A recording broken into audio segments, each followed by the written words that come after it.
saya mau ajak Anda untuk makan makanan khas Sulawesi, tapi ini di Cikini. Wah, ada lagunya tuh. Apa? Cikini kegondang dia, Cikini kegondang dia. Kak, udah, kita langsung pesan aja yuk.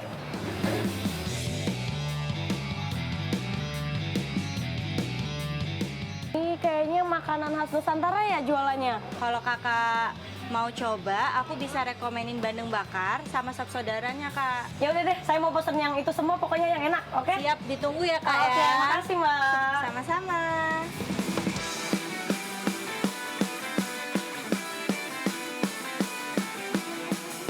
Ini tuh namanya sop saudara. Di dalam sop saudara ini isinya banyak banget. Daging sapinya udah dipotong-potong kecil, jadi tinggal makan enak banget dan ada parunya.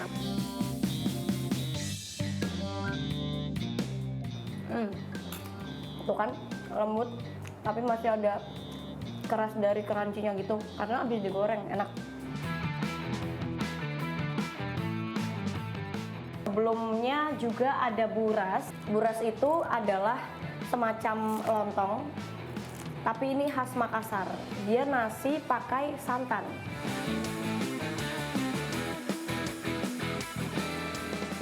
Ternyata lebih nyambung pakai buras daripada pakai nasi nih. Enak. Sop saudaranya nih sobat makan, rasanya gurih, berempah. Rempahnya tuh kerasa banget pokoknya. Ini bandeng bakar.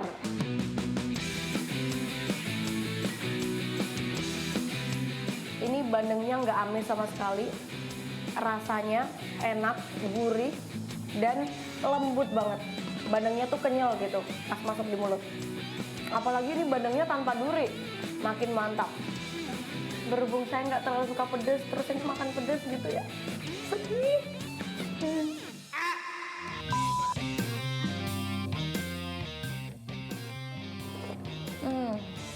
Wah, sobat makan, ini makanan khas Makassarnya enak-enak banget. Dan apalagi ditambah sama es cendol nangkanya. Wah, makin seger. Jadi buat sobat makan yang mau cobain langsung aja datang ke salah satu resto ini yang ada di daerah Cikini, Jakarta Pusat. Gisel Rahma bersama juru kamera Oki Mahendra dan Erin Nugraha. Sampai jumpa.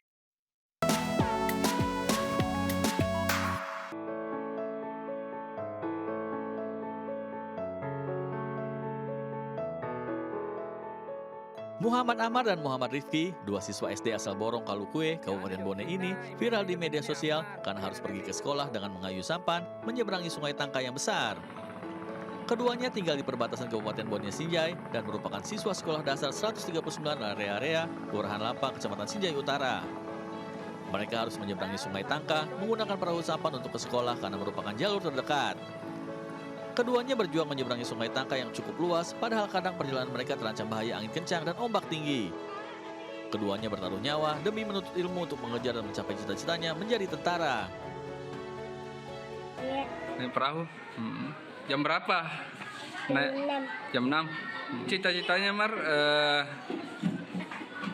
mau jadi apa nanti? Tentara ya. Tiap hari tuh ke sekolah ya naik perahu. Sama diantar sama ibu atau bagaimana? Tidak. Nggak takut ya? Kondisinya memang seperti itu karena satu-satunya tidak ada akses jalan darat yang terdekat itu. Jadi satu-satunya jalan adalah menyeberang sungai itu. Pihak sekolah juga berharap demi keselamatan siswa-siswanya ada bantuan dari pihak terkait untuk memfasilitasi anak-anak berangkat ke sekolah.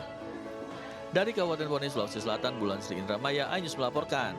Pemirsa, anak anggota DPRD Kabupaten Gunung Kidul dilaporkan ke polisi karena diduga menganiaya seorang temannya hingga babak belur. Hingga kini polisi telah memeriksa sejumlah saksi, terduga pelaku, serta korban dan akan menaikkan kasus ke tahap penyidikan.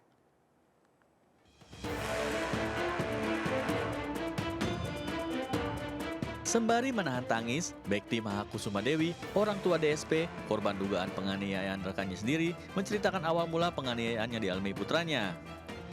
Dirinya terpaksa melaporkan dua terduga pelaku, yang satu diantaranya merupakan anak anggota DPRD Gunung Kidul ke polisi lantaran menganiaya putranya hingga babak belur.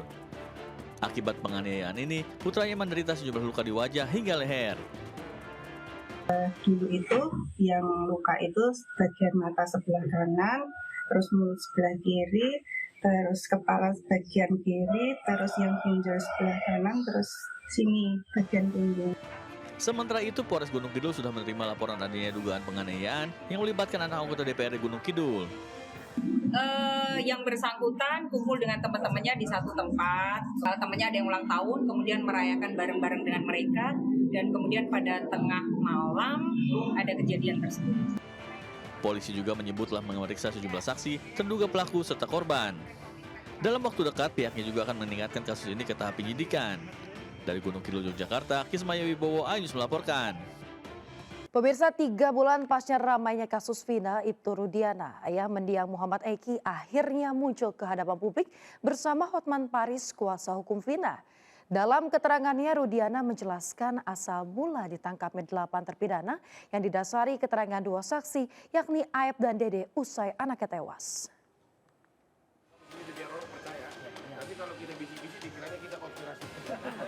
Ibtu Rudiana, ayah mendiang Eki, akhirnya muncul ke publik bersama tim kuasa hukum Vina, Hotman Paris di Cirebon, Jawa Barat, Selasa kemarin.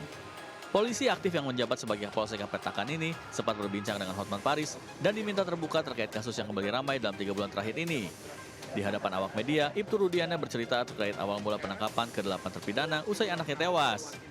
Rudiana menjelaskan proses diamankannya 8 terpidana berawal dari adanya informasi dari saksi Aep dan Dede yang saat itu bekerja di setim mobil di kawasan Jalan Perjuangan. Mendasari informasi dari saudara D sama A, yang mana dia melihat pada saat malam minggu ada upaya penganiayaan dan pengejaran. Yang kemudian ketika dia menyampaikan kalau dia hafal motornya warna hijau, kemudian saya memperlihatkan motor yang saya foto di Polsek Talun, yang dia menyampaikan betul itu motor yang dilakukan penganiayaan. Dalam kesempatan itu, Ibtu Rudiana membantah keterangan para terpidana yang mengaku disiksa saat ditangkap. Rudiana juga tidak membenarkan jika Aep, Dede dan Liga Akbar bersaksi atas perintahnya. Sebelumnya, tim kuasa hukum 5 terpidana kasus kematian Vina dan Eki melaporkan Ibtu Rudiana ke Barreskrim Polri atas dugaan penyiksaan dan penganiayaan para terpidana di awal kasus ini mencuat pada 2016 silam. Dari Cirebon, Jawa Barat, Toh Iskandar, iNews melaporkan. Pemirsa, diduga akibat korsleting listrik, 1 unit rumah semi permanen di kawasan padat penduduk di daerah Pondok, Kota Padang ludes terbakar.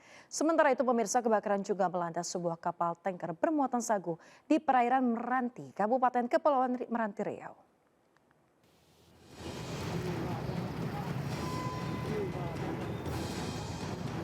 Kepulan asap hitam membumbung tinggi dari kebakaran salah satu rumah warga di Kampung Cina Depok, Kecamatan Padang Selatan, Kota Padang, Sumatera Barat. Api dengan cepat membakar dan meludeskan bangunan rumah tua semi permanen yang sudah berusia ratusan tahun. Penghuni rumah histeris melihat seluruh harta bendanya ludes di amuk sejago merah. Upaya pemadaman sempat terkendala lantaran mobil damkar terhalang kendaraan. Namun beruntung warga dengan sigap berhasil memindahkan mobil dari jalan. Setelah 1 jam, petugas dengan mengerahkan 11 unit mobil damkar berhasil memadamkan api. Meski tidak ada korban dalam peristiwa ini, kerugian ditaksir mencapai ratusan juta rupiah. Tadi beritanya ada 1 orang tua, kabarnya tadi beliau udah keluar. Berarti sudah tidak ada orang di dalam ya? Dugaan sementara penyebabnya apa nih Pak? Itu sudah diselidiki oleh pihak kepolisian. Sementara itu, kebakaran menimpa kapal motor lintas bahari saat lego jangkar di perairan Meranti, Kabupaten Kepulauan Meranti Riau. Diduga sumber api berasal di depan haluan kapal dan berhasil dipadamkan kru kapal setelah dibantu kapal-kapal sekitar lokasi. Tidak ada korban jiwa dalam peristiwa kebakaran kapal ini. Seluruh penumpang dan anak buah kapal berhasil dievakuasi dengan selamat oleh tim SAR Kepulauan Meranti dan dibantu Pol Air setempat. Hingga saat ini pihak berwenang masih menginvestigasi mencari penyebab pasti kebakaran kapal. Dari Padang, Sumatera Barat dan Pekanbaru Riau, tim liputan iNews melaporkan. Pemirsa, ratusan sopir angkutan umum Jaklingko menggelar aksi mogok beroperasi dan juga unjuk rasa di depan Balai Kota Jakarta. Sementara seorang turis asal Prancis ditemukan tewas tenggelam di perairan Pantai Walur, Kabupaten Pesisir Barat Lampung. Dan 2 informasi ini kami rangkum dalam Indonesia 24 jam.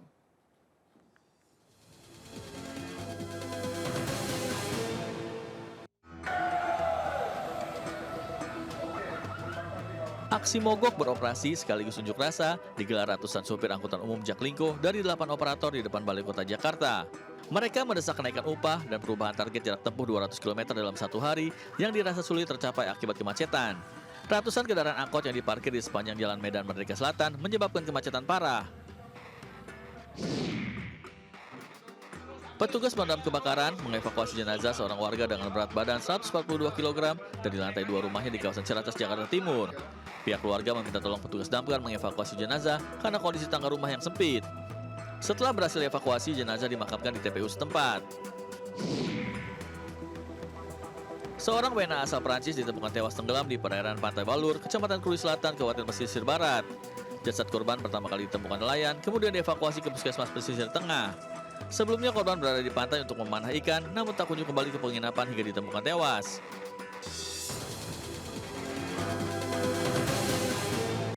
Pemirsa, seorang selebgram di Jepara, Jawa Tengah diamankan polisi lantaran mempromosikan situs judi online. Sementara itu di Bogor, Jawa Barat, pemirsa, 2 pelaku ganjal ATM yang menggasak uang ratusan juta rupiah milik korban diringkus polisi. Dengan mengenakan baju tahanan, KN yang berprofesi sebagai selebgram digiring aparat Polres Jepara untuk menjalani pemeriksaan. Gadis berusia 24 tahun ini ditangkap polisi karena mempromosikan situs judi online melalui akun media sosial Instagram. Dari pemeriksaan awal, tersangka mengaku memperoleh imbalan uang setiap bulan sebesar Rp1.800.000. Aparat Polda Sulawesi Selatan menggerebek rumah seorang pria berinisial Ika, tersangka pencurian motor di kawasan Kabupaten Goa, Sulawesi Selatan. Selain menangkap pelaku, polisi turut menyita 1 unit motor curian serta rekan pelaku berinisial SO di sebuah rumah kos.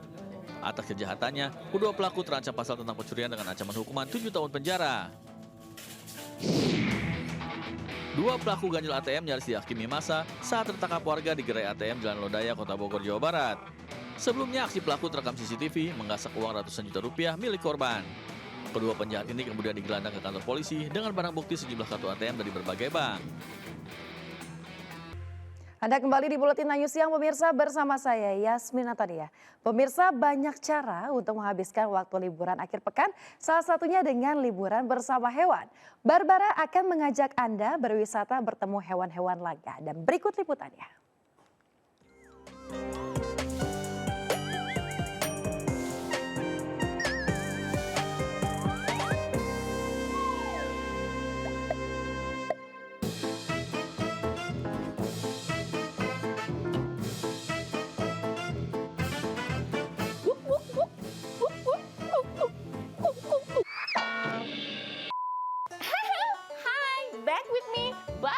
Tebak Barbara lagi ada di mana? Barbara tuh lagi ada di wisata kebun binatang mini gitu di kawasan Ancol. Oh my god, lihat deh. Itu tuh si amang albino yang cuma ada satu-satunya di dunia, dan banyak banget sekarang nih di sini hewan-hewan yang langka gitu. Barbara kan jadi pengen lihat kan ya. Yuk, kita keliling sini yuk.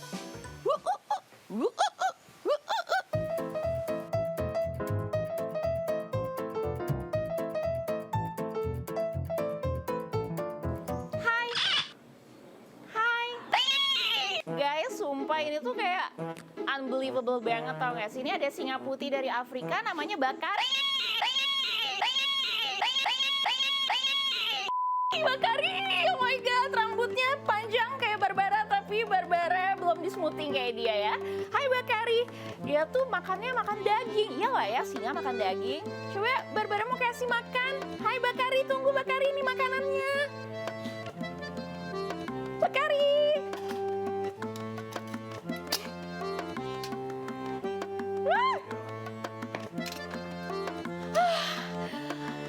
Enak Bakari. Bener-bener tenang kalau Bakari udah makan.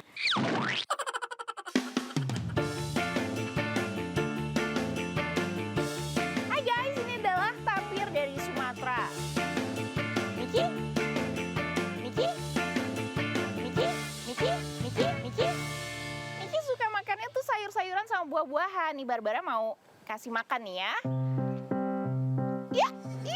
Ya, oh my god, pinter Niki. Jadi tuh ya di sini tuh walaupun kita bisa wisata juga, tapi kita juga bisa belajar loh. Apa aja sih yang disukai dan apa aja sih hewan-hewan langka? Seru kan?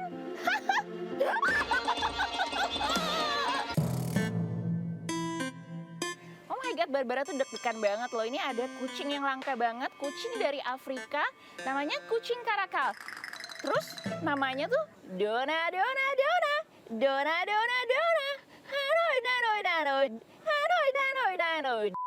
Wah gila, ini tuh mukanya tuh kayak ganteng banget gitu loh. Ya nggak sih Dona? Dona?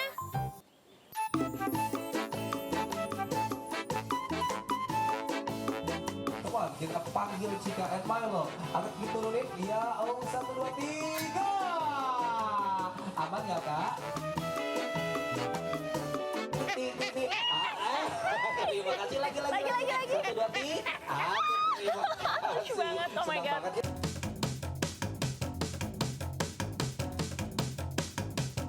Liburan Barbara kali ini benar-benar sensasional banget. Ketemu sama hewan-hewan langka yang mengelilingi Barbara. Itu bisa ngelihat hewan langka dan juga belajar bareng loh. Jadi keluar-keluar nggak cuma seneng aja, tapi tambah pinter juga.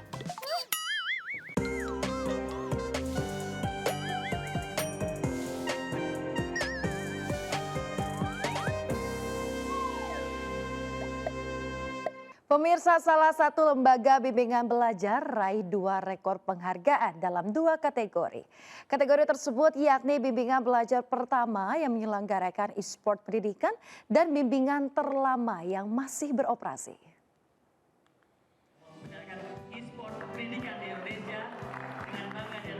Bimbingan belajar Ganesha Operation berhasil meraih 2 rekor muri dalam 2 kategori, yakni bimbingan belajar pertama yang menyelenggarakan e-sport pendidikan dan bimbingan belajar terlama yang masih beroperasi.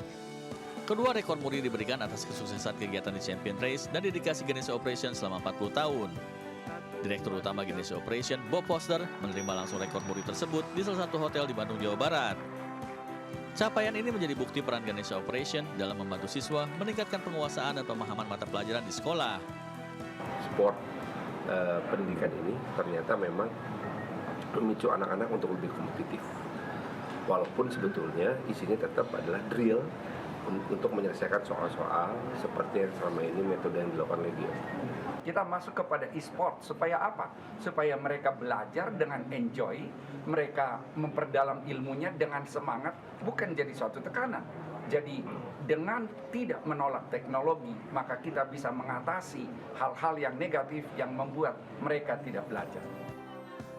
Sebelumnya Ganesha Operation juga meraih 2 rekor muri tahun 2022 untuk kategori lembaga kursus dan pelatihan dengan kelulusan siswa perguruan tinggi negeri dan perguruan tinggi kedinasan terbanyak dan lembaga kursus dan pelatihan yang dikelola secara terpusat dengan lokasi terbanyak.